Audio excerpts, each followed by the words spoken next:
Hello friends, ನಮಸ್ತೆ. ನಮ್ಮ ಅಡುಗೆ ನಿಮ್ಮ ರುಚಿಗೆ ಸ್ವಾಗತ. ಇವತ್ತು ನಾವು ಕ್ಯಾಪ್ಸಿಕಮ್ ಮತ್ತು ಸೋಯಾ ಚಂಕ್ಸನ್ನು ಸೇರಿಸ್ಕೊಂಡು ಒಂದು ಕರಿ ಮಾಡೋದು ಹೇಗೆ ಅಂತ ನೋಡೋಣ. ಇದು ದೋಸೆಗೆ, ಅನ್ನಕ್ಕೆ ಮತ್ತು ಚಪಾತಿಗೆ ಎಲ್ಲದಕ್ಕೂ ಕೂಡ ತುಂಬ ಚೆನ್ನಾಗಿರುತ್ತೆ. ಸೋಯಾ ಚಂಕ್ಸಲ್ಲಿ ತುಂಬ ಪ್ರೋಟೀನ್ ಇದೆ.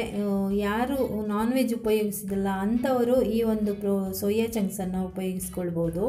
ಇದರಲ್ಲಿ ನಾವು ಅನೇಕ ವಿಧದ ಡಿಶ್ಗಳನ್ನು ಮಾಡ್ಕೋಬೋದು. ಇವತ್ತು ನಾವು ಕರಿ ಮಾಡೋದು ಹೇಗೆ ಅಂತ ನೋಡೋಣ. ಆದರೆ ಅದಕ್ಕಿಂತ ಮುಂಚೆ ನೀವಿನ್ನು ನಮ್ಮ ಚಾನಲ್ಗೆ ಸಬ್ಸ್ಕ್ರೈಬ್ ಆಗಲಿಲ್ಲ ಅಂದರೆ ದಯವಿಟ್ಟು ಸಬ್ಸ್ಕ್ರೈಬ್ ಮಾಡ್ಕೊಳ್ಳಿ. ಪಕ್ಕದಲ್ಲಿ ನೋಟಿಫಿಕೇಷನ್ ಬೆಲ್ ಕೂಡ ಕ್ಲಿಕ್ ಮಾಡ್ಕೊಳ್ಳಿ. ಇದರಿಂದ ನಾವು ಹೊಸ ವಿಡಿಯೋ ಏನಾದರೂ ಹಾಕಿದರೆ ನಿಮಗೆ ಬೇಗ ಗೊತ್ತಾಗುತ್ತೆ.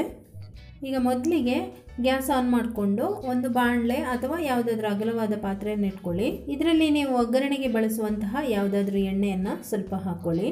ಇದಕ್ಕೆ ಒಂದು ಈರುಳ್ಳಿಯನ್ನು ಈ ರೀತಿ ಉದ್ದಕ್ಕೆ ಕಟ್ ಮಾಡಿಕೊಂಡು ಹಾಕೋಬೋದು. ಒಂದು ಈರುಳ್ಳಿ, ಒಂದು ಸಣ್ಣ ತುಂಡು ಶುಂಠಿ, ಒಂದು 5-6 ಬೆಳ್ಳುಳ್ಳಿ ಅಥವಾ ಜಾಸ್ತಿ ಬೇಕಾದರೆ ಜಾಸ್ತಿ ಕೂಡ ಹಾಕ್ಕೊಳ್ಬೋದು. ಸ್ವಲ್ಪ ಲೈಟಾಗಿ ಇದನ್ನು ಫ್ರೈ ಮಾಡ್ಕೊಳ್ಬೇಕು. ಇದಕ್ಕೆ ನಾವು ಕರಿ ಅಥವಾ ಗ್ರೇವಿ ಅಂತ ಹೇಳ್ಬೋದು. ಇದಕ್ಕೆ ನಾನು ಯಾವುದೇ ಮಸಾಲೆಗಳನ್ನು ಸೇರಿಸಿಲ್ಲ, ಅಂದರೆ ಕೊತ್ತಂಬರಿ, ಜೀರಿಗೆ ಈ ರೀತಿ ಯಾವುದೇ ಮಸಾಲೆಗಳನ್ನು ಸೇರಿಸಿಲ್ಲ. ತುಂಬ ಸಿಂಪಲ್ಲಾಗಿ ಮಾಡ್ತಾಯಿದ್ದೀನಿ. ಈಗ ಒಂದು ಟೊಮೆಟೊನ ಕಟ್ ಮಾಡಿಕೊಂಡು ಸೇರಿಸ್ಕೊಳ್ತಾ ಇದ್ದೀನಿ.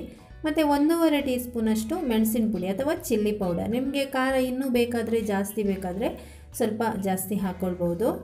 ಆಮೇಲೆ ಅರ್ಧ ಅಥವಾ 1/4 ಕಪ್, ಇಲ್ಲಾಂದರೆ ನಿಮಗೆ ಜನ ಎಷ್ಟು ಜಾಸ್ತಿ ಇದ್ದೀರಾ ಅಷ್ಟು ನೋಡಿಕೊಂಡು ನೀವು ತೆಂಗಿನ ತುರಿಯನ್ನು ಹಾಕ್ಕೊಳ್ಳಿ. 1 ಟೀ ಸ್ಪೂನಷ್ಟು ಹುರಿಗಡಲೆಯನ್ನು ಸೇರಿಸ್ಕೊಳ್ಳಿ. ಮತ್ತು ಕೊನೆಯದಾಗಿ ಸ್ವಲ್ಪ ಒಂದು 1/4 ಟೀ ಸ್ಪೂನಷ್ಟು ಅರಿಶಿನ ಪುಡಿಯನ್ನು ಸೇರಿಸ್ಕೊಂಡ್ರೆ ಮಸಾಲೆ ಇಷ್ಟೇ. ಇದಕ್ಕೆ ಇನ್ನು ಜಾಸ್ತಿ ಏನು ಮಸಾಲೆ ಸೇರಿಸಿಲ್ಲ. ಆದರೆ ರುಚಿ ಅಂತೂ ತುಂಬಾ ಫ್ಯಾಂಟಾಸ್ಟಿಕ್ ಆಗಿದೆ. ಈಗ ಇದನ್ನು ಚೆನ್ನಾಗಿ ಹುರ್ಕೋಬೇಕು. ಅಂದರೆ ತುಂಬ ಜಾಸ್ತಿ ಏನು ಬೇಡ, ಲೈಟಾಗಿ ಹುರ್ಕೊಂಡ್ರೆ ಸಾಕು. ಇದನ್ನು ಎಲ್ಲ ಸಾಮಗ್ರಿ ಹಾಕ್ಕೊಳ್ಳುವಾಗ ಲೋ ಅಥವಾ ಮೀಡಿಯಮ್ ಫ್ಲೇಮ್ನಲ್ಲಿ ಇಟ್ಕೊಂಡು ಹುರಿಯಿರಿ. ಮತ್ತು ಇನ್ನು ಸ್ಟೀಲು ಪಾತ್ರೆ ನೀವು ಉಪಯೋಗಿಸೋದಾದರೆ ಇನ್ನೂ ಕೂಡ ಕಡಿಮೆ ಉರಿಯಲ್ಲಿ ಉಪಯೋಗಿಸಿದ್ರೇ ತುಂಬ ಚೆನ್ನಾಗಿ ಬರುತ್ತೆ. ಅಲ್ಯೂಮಿನಿಯಂ ಆದರೆ ಸ್ವಲ್ಪ ಅದು ಬಿಸಿಯನ್ನು ಸಹಿಸ್ಕೊಡುತ್ತೆ, ಸ್ಟೀಲಲ್ಲಿ ಬೇಗ ಒಂದು ಕಪ್ಪಗಾಗಿಬಿಡುತ್ತೆ. ಅದಕ್ಕೋಸ್ಕರ ಲೋ ಅಥವಾ ಮೀಡಿಯಮ್ ಫ್ಲೇಮ್ನಲ್ಲೇ ಇಟ್ಕೊಂಡು ಹುರಿಬೇಕು. ಈಗ ಇದಾಗಿದೆ, ಸುಮಾರು ಒಂದು 2 ನಿಮಿಷ ಇದನ್ನು ಫ್ರೈ ಮಾಡ್ಕೊಂಡಿದ್ದೀನಿ. ಇದು ಗ್ಯಾಸ್ ಆಫ್ ಮಾಡಿ ತಣ್ಣಗಾಗಲು ಇದನ್ನು ಬಿಡಬೇಕು. ನಂತರ ಇದನ್ನು ಪೇಸ್ಟ್ ಮಾಡ್ಕೊಳ್ಬೇಕು. ಬಿಸಿ ಇರುವಾಗ ಯಾವಾಗಲೂ ಮಿಕ್ಸಿಯಲ್ಲಿ ಪೇಸ್ಟ್ ಮಾಡೋಕ್ಕೆ ಹೋಗಬೇಡಿ, ಮಿಕ್ಸಿ ನಿಮ್ಮದು ಹಾಳಾಗೋ ಚಾನ್ಸಸ್ ಇರುತ್ತೆ. ಅದು ತಣ್ಣಗಾಗುವವರೆಗೆ ಸೋಯಾ ಚಂಕ್ಸನ್ನು ಇಲ್ಲಿ ರೆಡಿ ಮಾಡ್ಕೊಳ್ಬೋದು. ಸುಮಾರು 1 ಕಪ್ನಷ್ಟು ಸೋಯಾ ಚಂಕ್ಸನ್ನು ಒಂದು ಪಾತ್ರೆಗೆ ಹಾಕ್ಕೊಳ್ತಾ ಇದ್ದೀನಿ. ಆಮೇಲೆ ನೀರು ಹಾಕ್ಕೊಂಡು ಒಂದು ಸ್ವಲ್ಪ ಇದನ್ನು ತೊಳಿಬೇಕು. ನಾನು ಯಾವ ಮೆಥಡಲ್ಲಿ ಮಾಡ್ತಾ ಇದ್ದೀನಿ ಆ ಒಂದು ವಿಧಾನವನ್ನು ನಿಮಗೆ ತೋರಿಸ್ತಾ ಇದ್ದೀನಿ. ಇಲ್ಲಿ ಸ್ವಲ್ಪ ಇದನ್ನು ವಾಶ್ ಮಾಡ್ಕೊಳ್ತೀನಿ ನಾನು ಯಾವಾಗಲೂ ಫಸ್ಟು. ಅಂದರೆ ಕೆಲವೊಂದು ಸರ್ತಿ ಪ್ಯಾಕೆಟಲ್ಲಿ ತುಂಬ ದಿನಗಳವರೆಗೆ ಅದು ಇರುತ್ತೆ.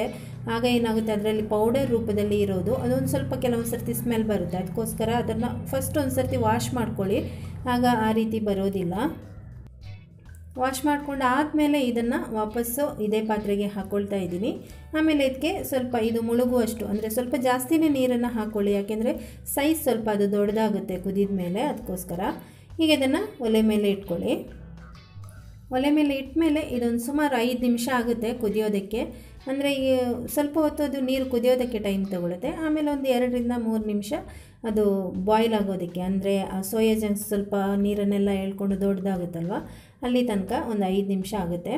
ಈಗ ನೋಡಿ, ಮಸಾಲೆ ಕೂಡ ತಣ್ಣಗಾಗಿದೆ, ಅದು ಅಲ್ಲಿ ಬಾಯ್ಲ್ ಆಗ್ತಾ ಇರಲಿ. ನಾವಿಲ್ಲಿ ಮಸಾಲೆಯನ್ನು ರೆಡಿ ಮಾಡ್ಕೊಳ್ಳೋಣ. ಈಗ ಇದನ್ನು ತಣ್ಣಗಾಗಿದೆ ಪೇಸ್ಟ್ ಮಾಡ್ಕೊಳ್ತಾ ಇದ್ದೀನಿ. ಒಂದು ಮಿಕ್ಸಿ ಜಾರಿಗೆ ಹಾಕ್ಕೊಂಡು ಸ್ವಲ್ಪ ಇದಕ್ಕೆ ನೀರು ಸೇರಿಸ್ಕೊಂಡು ಪೇಸ್ಟ್ ಮಾಡ್ಕೊಳ್ಳೋಣ.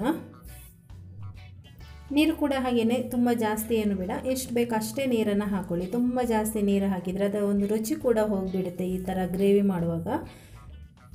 ಈಗ ನೋಡಿ, ಇದು ಮಿಕ್ಸಿ ಆಗಿದೆ, ಈ ರೀತಿ ಪೇಸ್ಟ್ ಮಾಡ್ಕೊಂಡಿದ್ದೀನಿ.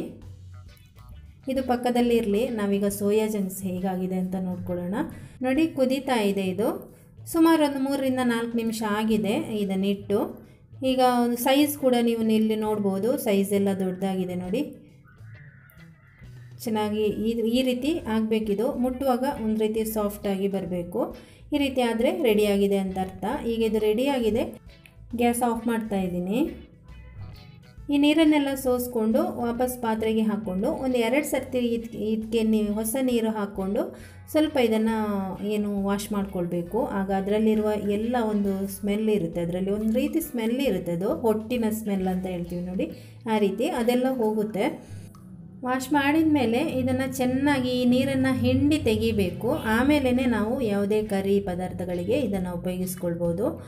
ಈ ರೀತಿ ನೀರು ಹಿಂಡಿ ತೆಗೆಯುವ ಕಾರಣ ಏನಂದರೆ ನಾವು ಯಾವುದೇ ಗ್ರೇವಿ ಮಾಡಿದಾಗ ನೀರು ನೀವು ತೆಗೀಲಿಲ್ಲ ಅಂದರೆ ಅದರಲ್ಲಿ ನೀರಿನಂಶ ಇವಾಗಲೇ ಇದ್ದೇ ಇರುತ್ತಲ್ವ, ಅದರ ಕಾರಣದಿಂದ ಅದು ಗ್ರೇವಿಯನ್ನು ಎಳ್ಕೊಳ್ಳೋದಿಲ್ಲ. ಚೆನ್ನಾಗಿ ಹಿಂಡಿ ಹಾಕಿದಾಗ ನೀರೆಲ್ಲ ಡ್ರೈ ಆಗಿರೋದ್ರಿಂದ ನಾವು ಹಾಕುವಾಗ ನಾವು ಯಾವ ಒಂದು ಗ್ರೇವಿಗೆ ಅಥವಾ ಸಾರಿಗೆ ಇದನ್ನು ಹಾಕ್ತೀವಿ ಅದನ್ನೆಲ್ಲ ಚೆನ್ನಾಗಿ ಹೀರ್ಕೊಂಡು ಇದು ರುಚಿಯಾಗಿ ಬರುತ್ತೆ.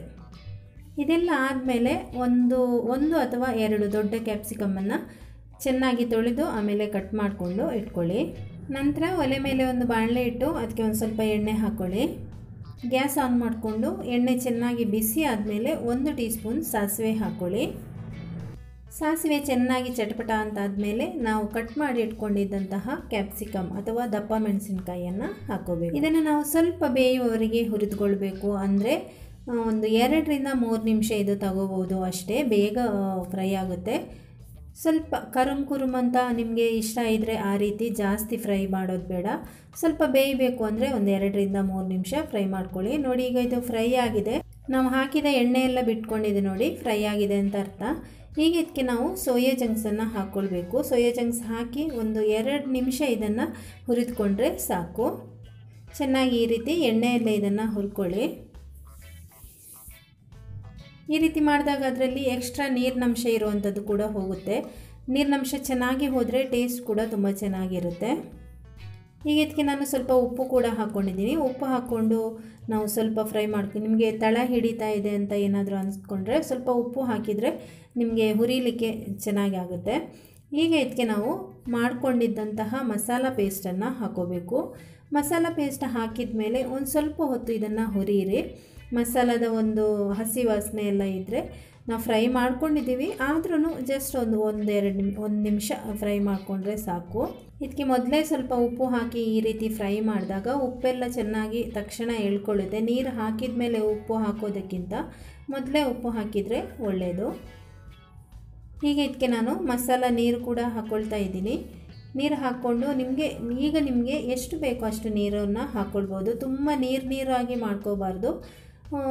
ಡ್ರೈ ಬೇಕು ಅಂದರೆ ಡ್ರೈನೂ ಮಾಡ್ಕೋಬೋದು ಇದನ್ನು. ಅಂದರೆ ತುಂಬ ನಿಮಗೆ ಡ್ರೈ ಬೇಕು ಅಂದರೆ ಆ ರೀತಿ ಮಾಡಿಕೊಂಡ್ರೂ ರುಚಿ ತುಂಬ ಚೆನ್ನಾಗಿರುತ್ತೆ. ಈಗ ನಾನು ಇಲ್ಲಿ ಇನ್ನೂ ಕೂಡ ಸ್ವಲ್ಪ ನೀರು ಸೇರಿಸಿದ್ದೀನಿ. ನಾವು ಹುರಿಗಡಲೆ ಸೇರಿಸಿರೋದ್ರಿಂದ ಸ್ವಲ್ಪ ಬೇಗ ದಪ್ಪ ಆಗುತ್ತೆ, ಅದಕ್ಕೋಸ್ಕರ ಸ್ವಲ್ಪ ಜಾಸ್ತಿ ನೀರನ್ನು ಸೇರಿಸ್ಕೊಂಡಿದ್ದೀನಿ. ಸುಮಾರು ನಾನೊಂದು 1 ಲೋಟದಷ್ಟು 2 ಸರ್ತಿ 1 ಲೋಟದಷ್ಟು ಸೇರಿಸ್ಕೊಂಡಿದ್ದೀನಿ ಅಷ್ಟೇ. ಈಗ ಇದನ್ನು ಮುಚ್ಚಿ ನಾವು ಒಂದು 5 ನಿಮಿಷ ಲೋ ಫ್ಲೇಮ್ನಲ್ಲಿ ಬೇಯಿಸ್ಕೊಳ್ಬೇಕು. ಈಗ ನೋಡಿ ಎಷ್ಟು ಚೆನ್ನಾಗಿ ಕಲರ್ಫುಲ್ಲಾಗಿ ಬಂದಿದೆಯಲ್ವಾ. 5 ನಿಮಿಷ ನಾನು ಬೇಯಿಸ್ಕೊಂಡಿದ್ದೀನಿ. ಕೊನೆಗೆ ಒಂಚೂರು ಗರಂ ಮಸಾಲ ಪುಡಿಯನ್ನು ಹಾಕ್ಕೊಳ್ತಾ ಇದ್ದೀನಿ. ನಿಮಗೆ ಇಷ್ಟ ಇದ್ದರೆ ನೀವು ಫಸ್ಟ್ ಮಿಕ್ಸ್ ಮಾಡುವಾಗ ಕೂಡ ಹಾಕ್ಕೊಳ್ಬೋದು, ಇಲ್ಲಾಂದರೆ ಕೊನೆಗೆ ಹಾಕಿದರೆ ಅದರ ಒಂದು ಸ್ಮೆಲ್ ತುಂಬಾ ಚೆನ್ನಾಗಿರುತ್ತೆ. ಗರಂ ಮಸಾಲ ಪುಡಿ ಹಾಕಿ ಒಂದು ಅರ್ಧ ನಿಮಿಷ ಮುಚ್ಚಳ ತೆಗೆದರೆ ವಾವ್, ಬಿಸಿ ಆಗಿರುವಂತಹ ಸೋಯಾ ಚಂಕ್ಸ್ ಸೂಪರಾಗಿ ರೆಡಿಯಾಗಿದೆ. ನೀವು ಇದನ್ನು ಅನ್ನ, ಚಪಾತಿ, ರೊಟ್ಟಿ ಮತ್ತು ಗೀ ರೈಸಿಗೆ ಕೂಡ ತುಂಬ ಚೆನ್ನಾಗಿರುತ್ತೆ. ಓಕೆ ಫ್ರೆಂಡ್ಸ್, ನೀವು ಕೂಡ ಇದನ್ನು ಮನೇಲಿ ಟ್ರೈ ಮಾಡಿ ಎಂಜಾಯ್ ಮಾಡಿ. ಈ ರೆಸಿಪಿ ನಿಮಗೆ ಇಷ್ಟ ಆಗಿದೆ ಅಂತ ಅಂದ್ಕೊಂಡಿದ್ದೀನಿ. ಹಾಗಾದರೆ ಲೈಕ್, ಶೇರ್ ಆ್ಯಂಡ್ ಕಮೆಂಟ್ ಮಾಡೋದು ಮಾತ್ರ ಮರಿಬೇಡಿ. Thank you.